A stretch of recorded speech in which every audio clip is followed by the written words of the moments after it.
Moran here, and I want to welcome you to the first ever episode of Marketing Monday, another version of Foresight TV. Our goal for Marketing Monday is to talk about, maybe we should actually call it marketing and sales, because we're going to touch in sales as well.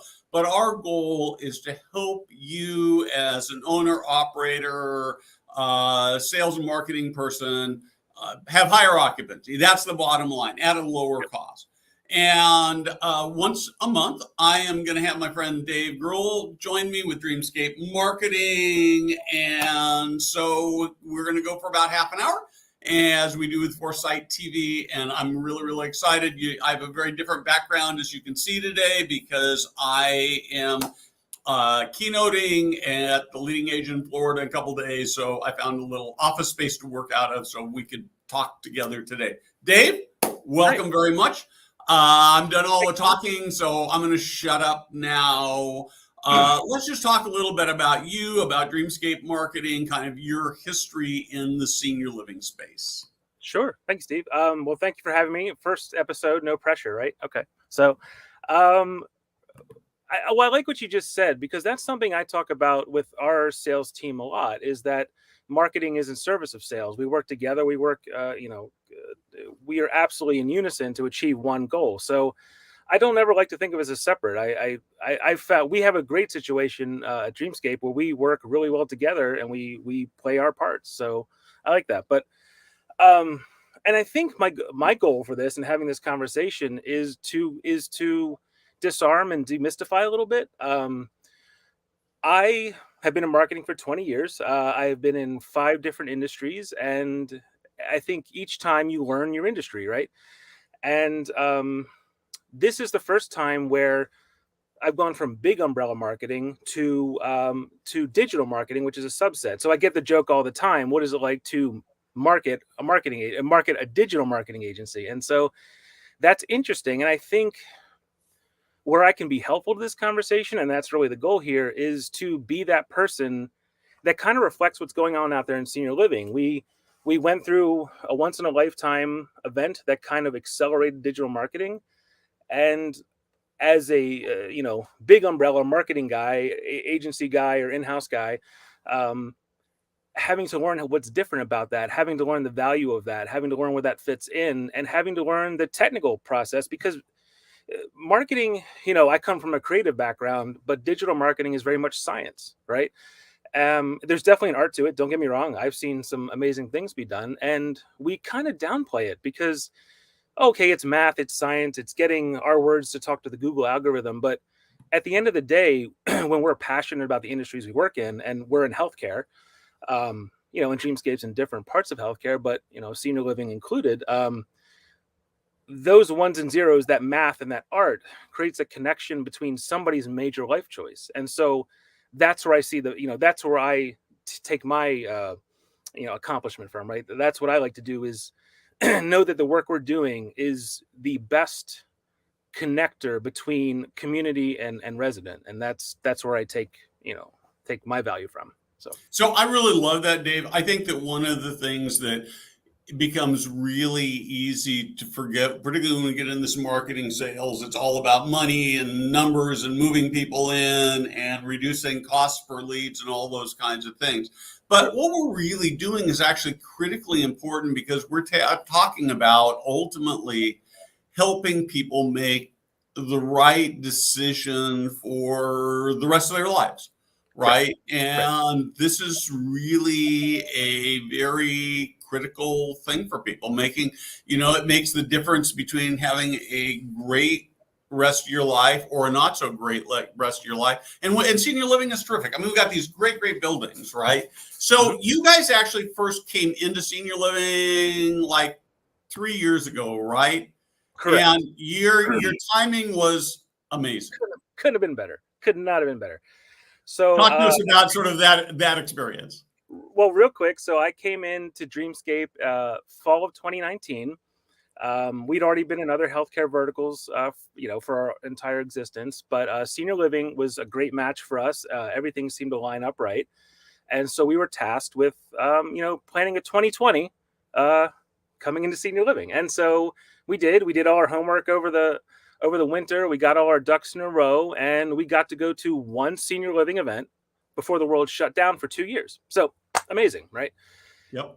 And then I'm in my own predicament, right? I'm in the if all in an industry where it is so relational and so important, and the trust, right? Because you have to trust us as vendors to serve your clients. It's a very mission driven industry, and so the trust is imperative. And how do you build trust digitally, right? So Exactly. we came in and we spoke the best we could to our best practices in healthcare marketing, and we did all that. But I think there was a learning curve in senior living, and I think that's true of anywhere. And we had to kind of take a step back. And what I've kind of repositioned this year that's half gone by now already is we Dreamscape, or our marketing department, we're known for data driven decision making. We are a performance agency. We are a niche of a niche of a niche, and you can't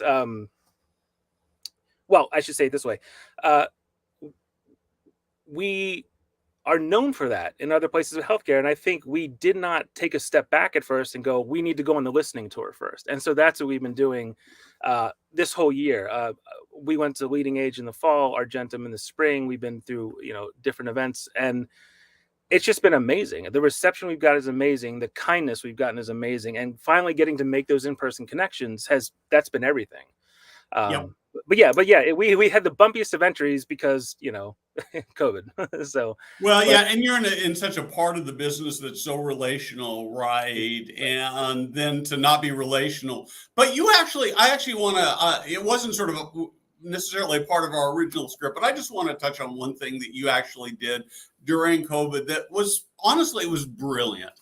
And that was, you put on a completely free digital, 2 day, 3 day, I forget, event on how to market better. I think I blacked out because I was in charge of running that, and it was amazing actually, because we pulled it off from nothing. And that's, I think, I think I missed my own point a second ago. In other bits of healthcare, we are known for the data-driven stuff. We are known for supplying benchmarking and data, and we are accumulating that knowledge so that healthcare leaders can make informed decisions. And Yep. so that's the very first thing we did. I sat with our CEO Dan, and we what can we do now? The world is shut down. So what can we do digitally? And we did. We called, actually, Steve. You were one of our first calls, and we're like, how can we keep the flow of information going? And we put together our Senior Care Digital Marketing Conference. We built a platform from scratch. Our development team's amazing. They literally built it from nothing in a matter of weeks. We had buy-in from all these great partners. I'm not going to name them right now because I'll forget somebody, and there we go. But that's the kind of thing we do, right? We take what we have where we are, and we make it work. But we are very much always looking for ways to lift everybody up, to deliver those best practices, to share that around. This is something we've always said. We will gladly share anything and everything we do. We just think we do it really well. But that's become a hallmark of Dreamscape. You bet. So you guys actually commissioned a survey. We did. And you went out and you asked senior living pros to talk very specifically about digital marketing, right? Marketing in or general. was it all marketing? Well, it's all marketing. So, I kind of honed it down for today, but it really is all marketing. And again, more great folks we've met over our time. Robin, she helped us with a survey. The goal there, we are known in behavioral health for having our benchmarking survey, for having our future telling, and our investment conference talks. And so as we looked at the 2022 marketing plan, I just kind of wanted to start building those building blocks. What can we do, and what can we deliver to both prove ourselves, but to kind of benefit everybody? And I thought, what better than a survey to kind of take the temperature, right, of everybody?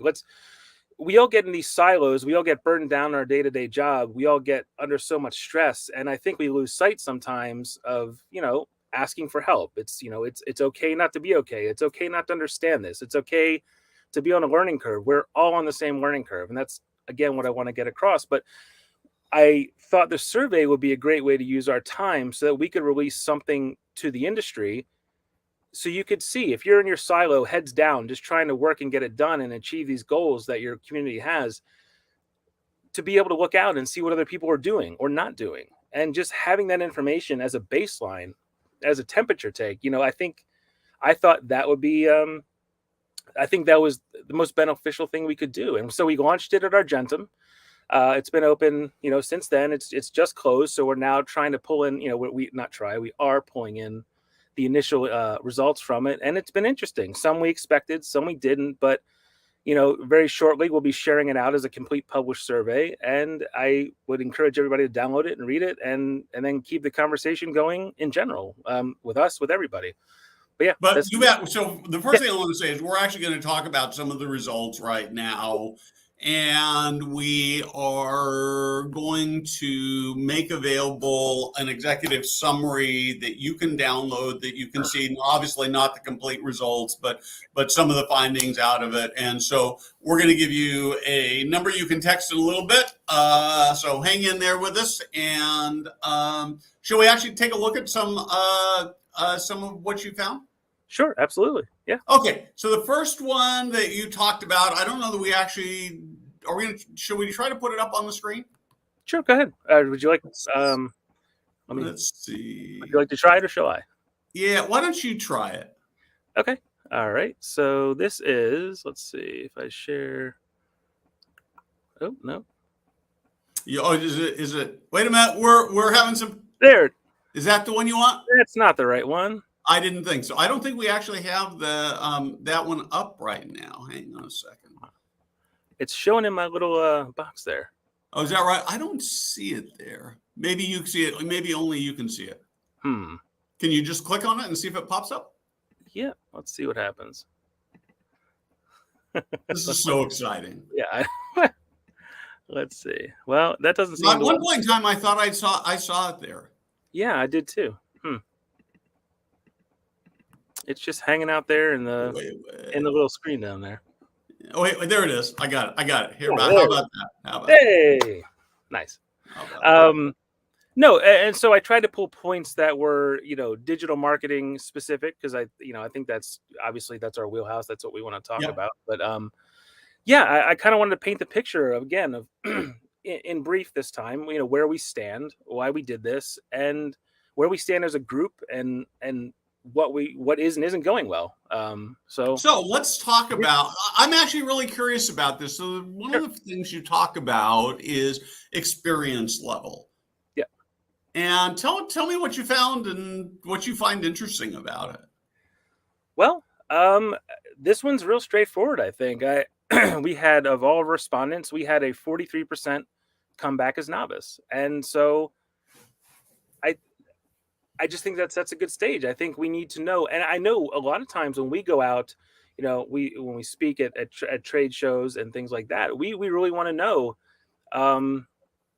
who we're talking, what needs to be talked about. Do we need to do the SEO 101 talk? Do we need to do a higher level talk? Do we need to do both? Is that two different audiences? So I think you're seeing here that about almost half of us are starting from scratch, and just kind of like me, like I've been living this journey along with you the last 3 years, going from, big umbrella marketer to niche digital healthcare marketer. So, and marketing that concept. So yeah, I think it's good to know. I think everybody can kind of take a breath, right? Half of us are just brand new and figuring it out, and another almost half are somewhere in the middle. And then, there's experts, but I think it's good to know that we're all starting from a common place of learning this together. So the thing that I find really fascinating about this is that 2 or 3 years ago, I was posting something on LinkedIn, and we were using, at this point in time, we have somebody full-time who does all our social media, Rachel Hill, who does this amazing job, but we were using a third party who was doing a really, really nice job. And I was sitting there thinking, boy, I wish I was really an expert on this LinkedIn thing. There's so much stuff I don't know. And then I started looking around at kind of what everybody else was doing and saying, I sort of said, well, who's actually doing it better than me in our industry? And all of a sudden I looked out and I said, maybe I'm actually the expert because I don't see anybody who's doing it better. And I think the reason I tell the story is because I think that this digital stuff is really, really confusing. And that we sometimes, we need to, as you talked about, we need to get some grace in this, right? Mm-hmm. Absolutely. So, so what's our next question there that we're talking about?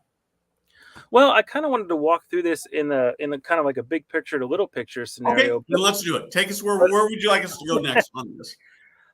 Well, I think that, do we have a plan? Do we have a unified plan? And I'm happy to see that, most of us, 84%, do. So I think it's incredibly important. Something I've learned over the years is having that single source of truth in your company, in your community, is incredibly important for setting expectations. Everybody is looking at the same goals, the same benchmarks, and working towards that same end. So I can't emphasize enough how important I think that is. So let's talk a little bit about what should be in a strategic marketing plan. If you were going to write a strategic market, maybe I should do that. Wouldn't that be fun? I should have you write a strategic marketing plan for us. So what would be in that? What should be in there? Gosh, I could. It takes me about a month and a half in the fall to do it at Dreamscape. So I don't know if I can do it in 30 minutes, but no, I think you have to, you set with your leadership, you set your top line objectives. And then and that kind of leads into the next question, as we asked, who develops your marketing plan? So almost half said executive management, 20%. And then we get down into internal team with an agency, internal team on its own, board of directors, and I noticed marketing agency hangs out down there by itself at 5%. And I actually think the best solution there, and in terms, to answer your question, in terms of creating that master plan, is you have different roles in that. Where I don't like to see overlap is maybe when the executive team starts giving you marketing best practices, or the marketers tell the executive teams what the goals are. When we blur lines like that, it gets a little messy. But when we really work together, all three of those components, you are, as the executive team, you're setting the goals, the benchmarks. As the marketing team, you're using your best professional knowledge to get to those benchmarks. So those plans, I mean, they include everything: traditional media, new media, in-person events, webinars. Really, we're putting out the way we talk about ourselves, the way we convey our differentiators and value, and we are just talking about it in different formats. That's a really oversimplification, but that is what we do. That is what our master plan is on any given year. It's just every opportunity to go out and prove our worth, prove our value, and prove our skills. So if I'm in the executive team, what you would want to see from me would be, we want to go from 89% to 92% occupancy, and we need this many move-ins, and it's your goal to create a marketing plan to drive enough qualified leads that the salespeople can turn that into move-ins? Yes, absolutely. Let's see. So from our perspective, if I was going big umbrella, I would have, in our survey, you're not going to see it in this, but you're going to see, we did ask people how they are dividing up their media buys. And by no means do we even advocate that digital should be your be all and end all of everything. Okay. It needs to be a part of your mix. It needs to be a large part. It needs to be a growing part. I mean, we can cite statistics like there are over 6,000 senior living searches an hour in the U.S. We can say that seniors themselves are the fastest growing demographic on Facebook. We can there's plenty of statistics that back up why a digital first or digital majority is going to open up new markets to you. It's not necessarily that the old ones are going to go away, but it's going to add to. It's an additive process. But in digital, you may ask for the ROI on your billboard that's downtown, and that may be a little harder to prove. Digital is a performance first marketing strategy. So we are literally doing math. We are taking the data from different parts of your operations. We've got your marketing, your CRM, your call tracking, your chat. These are all trackable and recordable things. And so we are going to then take those goals and we're going to build back with all that data and figure out the exact cost of a move-in, a conversion. We can assign math to that. There's no guessing. The ROI is very much more provable, showable. We can show our math, we can show our work, right? So that's how it's different. That's how it's more exacting. So not only is the volume, not only is the majority of search now starting online, we can build it back and prove it, and we can build a plan to capture it mathematically. So it's not as, while we say it's complicated, the work is complicated. It's done by experts, but really there's some like key tenets of how you want to run your plan, your digital plan, that are pretty simple when we boil it down. You want to go for your services in your area, and you want to outpace your competition in terms of producing content. Yeah, I mean, I think that for me, in some sense, I think what you say is so important, Dave, because in some sense, it's simple. It's just that it's got a lot of moving parts. I actually want to pop this comment up that Marianne dropped in the chat. It's critical for the marketing team to see and understand the overall business strategy in order to create the marketing strategy that delivers on that. And I think that this is so important. Dave, you and I have talked a lot about this whole issue of siloing. And generally speaking, the more information everybody has, the more likely you are to get there. I'm going to pause. I don't pause is not the right word, but one of the notes, one of the things that we just talked about, Dave, in sort of prepping for this is the idea that, that sort of almost a startling statistic, right? That the number of executive management people who are developing the marketing plan, and you wonder if that actually works very well. You made the note, you sort of made mention as we were prepping that you worry about too many cooks in the kitchen, right? I do. I think I'm very fortunate to work in a place where our leadership, they hire to their weaknesses, right? And I think all leaders should do that. We hire to our weaknesses, and we delegate as leaders. Our job's to lead. It's not to get into the everyday doing. So we need to seed trust to our experts, whether that's internal, external, or both. So again, I think I've said it. Our leaders should be setting goals, setting benchmarks, and leading and guiding. But then at least stand back and hear what the marketing department has to say, what we've seen. And we were joking before, it's like against marketing advice, right? It's like, we will give you our all and our 100%, and some hills will die on and some hills we won't. But at the end of the day, I owe you, as your marketing person, your marketing guy, to give you my best historical knowledge, my best effort, and I go forth and take it or don't. But I delivered it, and that's my obligation, right? Is to deliver my best job every time, and hopefully it gets heard and hopefully it gets respected in terms of historical, proof of concept. So, but yeah, no, I think it actually should be in tandem. Internal, external, and management should all be contributing to the master process, but not necessarily stepping on each other's toes if they can help it. Right. So one of the pieces of data that came out of this that I find just crazy interesting is that, hang on, I want to bring it back up so I can see it, is that you asked about challenges that the marketing plan addresses, and you got a surprising answer. At least it was surprising to me. What was the top thing? It was staffing. 60%. The marketing department and the marketing plan should be addressing staffing. And I see that every day. I think I joke, it's like we were the belle of the ball for 2 years with digital marketing, and I think staffing is now that, and rightly so. I mean, we're facing a healthcare staffing shortage in the millions in the coming few years, and absolutely so. But what I think is interesting, right, is maybe marketing sees that and is like, oh. But if you look at the other ones, generating leads. Sorry, I don't know if anybody can read that, so I'll read them. Generating leads at 54%. occupancy, conversions, and differentiation. So those are all traditional marketing things that we would handle.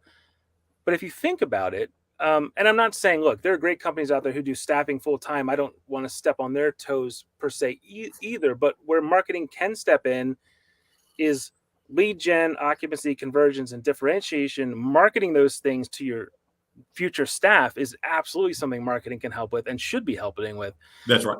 You should have whole websites and content devoted to and thoughts behind how you are going to convince people your community is the place they want to come do their mission driven work. That it can all be in service of staffing as well. But yeah, staffing is definitely now the number one hot topic there. Well, and I just, what if you're a regular watcher, reader, listener, the one area that I see so much opportunity right now is how to tell the story about what makes your community a great place, whether it's people or people who are working there, or people who are moving in, right? And that's exactly what you're talking about. And again, we've got an executive brief we're gonna make available to you to download, so you can take a look at these statistics for you. We have got, Dave, about 5 more minutes, 6 more minutes. We'll go a little bit over here. I was worried that we had too much, but it's always better than having too much. What else would you like to maybe talk about? I don't think we're going to hit everything here today. What do you see as the most critical that we should talk about?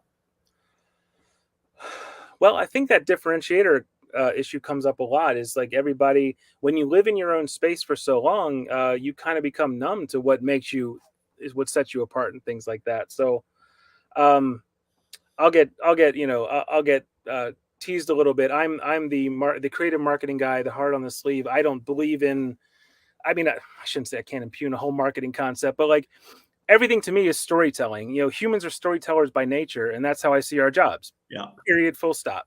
Yes, there's B2C marketing. Yes, there's direct to consumer, but I'm going to say it's human to human marketing. Stop worrying about what this community is doing over here, or stop whatever your competition is just talk about yourselves. It's an infinite mindset. Talk about the amazing things you're doing. Tell those stories on the local level. That is the content your residents, their families, they need to see to make those final decisions. Like, at the top of the funnel, we're talking about meeting basic needs. We're talking about this community does this where this does this does that. This is better match for me. Those are top level decisions, and maybe they'll come take a tour. Again, still top to mid level decision making. When you get down to it, it's those social channels, that extra, the storytelling on your website, the storytelling in your Instagram or Facebook, probably more specifically. I think is going to push people to those, ultimate decision-making differences. If they see what life is really like on the ground level, that's where they're going to live. And that's where that's critical. That's those differentiators, and putting them out there in a real way is critical. Yeah, the opportunity to tell stories about how lives have been made better, stories from the family perspective, stories from the resident perspective, stories from the team member perspective are such a powerful, powerful thing to do. So we're running out of time here. I actually have one number that I'd like to talk to you about that I think is really fascinating to me that's in this report, and that's the inquiry to tour conversion. It's kind of all over the map. I mean, it runs from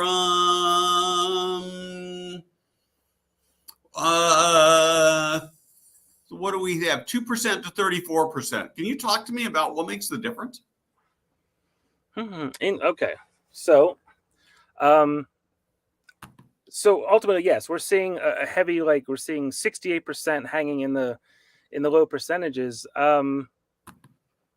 And I think that's reasonable. But at the same time, I don't think it's a huge leap to convince someone to spend part of their day to come take a tour. So I think here what we need to look at is our top of funnel messaging. We talk about we like to talk about prospective resident surveys, we do talk about that in the survey. Yep. But I think it's writing content. It's speaking to those very specific questions as quickly as possible. I think, in a Google first world, if you're on page one somewhere in the top 3, top 5, you're going to get in the sphere of consideration. Do you match up? But I think if we can go beyond just the things that everybody has to our differentiators at that top of the funnel, we can, because look, not everybody is a perfect client of a marketing agency. Not everybody is the perfect fit for every community. That's the whole point. We want to connect in healthcare marketing. Ultimately, we want to create a transparent marketplace for senior living researchers to get their information in a vacuum outside of our sphere of influence. That is the ultimate goal of online healthcare marketing, is to just provide the marketplace with as much information as possible to make a decision. So if you're writing content that speaks to your differentiators at the top level instead of more generic stuff, I think that's going to help. I don't think it's a big leap to take that tour, to come and spend a day with you, or half a day, or an hour or two, or whatever that is. So yeah, I think it's getting a little more specific. I think it has to do with surveying your current residents. I think it has to do with qualifying surveys of people who have checked you out at the top of the level, at the top level of the funnel, and writing content and doing SEO that speaks to that. And so let's write blogs about the top 7 this, and the way we do this, or our specialty is this, and let's really connect with. We talk about quality over quantity in terms of leads. And, would you rather have 5 amazing matches or 50 people who kind of, sort of, I think you want to spend your time concentrating on those 5 amazing matches. So that's that. I think it's getting more specific at the top of the funnel and finding those best matches and spending your time with them. So I have a Facebook group for senior living leaders that everybody should be a part of, by the way, if you're in senior living. But one of our group members posted what I consider to be a tragic story. She had convinced her mom to move into senior living. And so mom had been reluctant, thinking independent living or just apartments. And so one Saturday morning, they got up and they got on the internet, starting to work on looking at some senior living communities to look for. And there were 2 things that they were really looking for on the webpage. One was pricing, and the other was floor plans. And they got so discouraged that mom finally gave up and said, "I'm not moving into senior living." So before you respond, I'm going to just pop this up. This is how you can access the digital marketing brief that Dreamscape has put together. There's some really cool stuff that we didn't get to, and I need to tell it. So you text SEO to 916-659-5287, and just text that word SEO. One thing I need to tell you is, if you have not texted this before, this is community. What will happen is it will ask you to fill out some personal information. The reason I tell you that is that one of the things they're going to ask you is your birth date, including the year you were born. It seems really intrusive. I have no control over it. So it's okay to lie about that. You don't have to put it in. You have to put some number in to get all the way through. Once you fill that out, then you'll have access to this. But you should download it. It's really, really cool information. So let's get back to my poor woman who didn't get the information that she wanted and gave up. That's unfortunate, and I think it's not as uncommon as you think. I think it's human nature. We design things for our own tastes and comfort, our houses and everything, what have you. And we really need to stop. And that's, again, the importance of not just boring ahead with your website design or something like that. It's stopping to really figure out who you're talking to, how to position them, because sometimes the message isn't always wrong, or the layout's not always wrong. But maybe it's in the wrong order, or maybe it's phrased back, or it's written as you and not them. But that's a very specific, obviously, failing there. That you need to give that criteria up front as quickly as possible, and that's part of user experience design. That's part of the web design process, is making sure, thinking from that customer. We have a team that does that all day, every day. They think from the resident, from the client, from the human perspective about how am I getting here? What is it I want to see? And yeah, the bounce rate, I mean, you could just track your bounce rates to see, well, that gets into a whole other topic of auditing your website, which people aren't doing. And so if you audited your website and you knew these things were bouncing quickly from your homepage or wherever they're landing, you know there's something to correct there. And so this is not about, this is not about blame. This is not about you're doing it better. This is just about awareness, right? It's removing these silos, and it's just sharing this information about how you can improve your own experience, for us on the digital side, how the community can make that better for the person coming. I had a similar experience at a senior living event in the fall. The topic in the room among it was all leadership, is among senior living leaders, and they were talking about staffing and how to improve morale and all that. And my first question was, have you asked the staff? And kind of awkward, but the answer was, well, we gave them things we thought that, we built it from our perspective. And I'm like, well, maybe the failing there, or whatever you want to call it, is you needed to build it from their perspective. Same thing with the website. Yeah. And I think, and with that, we're about out of time. I do want to say, Dave, that is like the perfect closing, right? Is you've got to figure out what it is that both your residents and your perspectives want, and deliver that. If you can deliver that and you can help them see that they could have this amazing, wonderful life in your community, you won't be looking for residents. You'll have a waiting list of people. And that is just the coolest thing. And again, Dave, I appreciate your passion for making the world of senior living better, because it's all about helping the people who live and work in senior living. We are actually going to be back next week, and we're going to be talking to our friends at Welcome Home CRM, and they have got some amazing data to look at. So it looks like we're into the data phase right now, and the data is critical, right? Well, and we're connected. We've done, it absolutely is. And so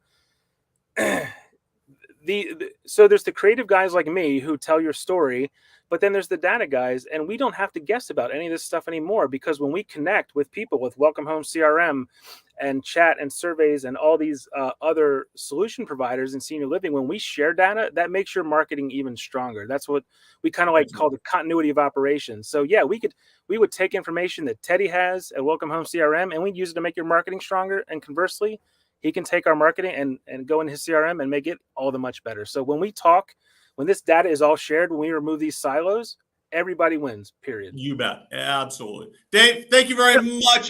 This has been an amazing conversation. I can hardly wait to continue next month. Why don't you just hold on for a second after I end the broadcast, and we'll catch up. Awesome. Thank you very much for watching. That was awesome.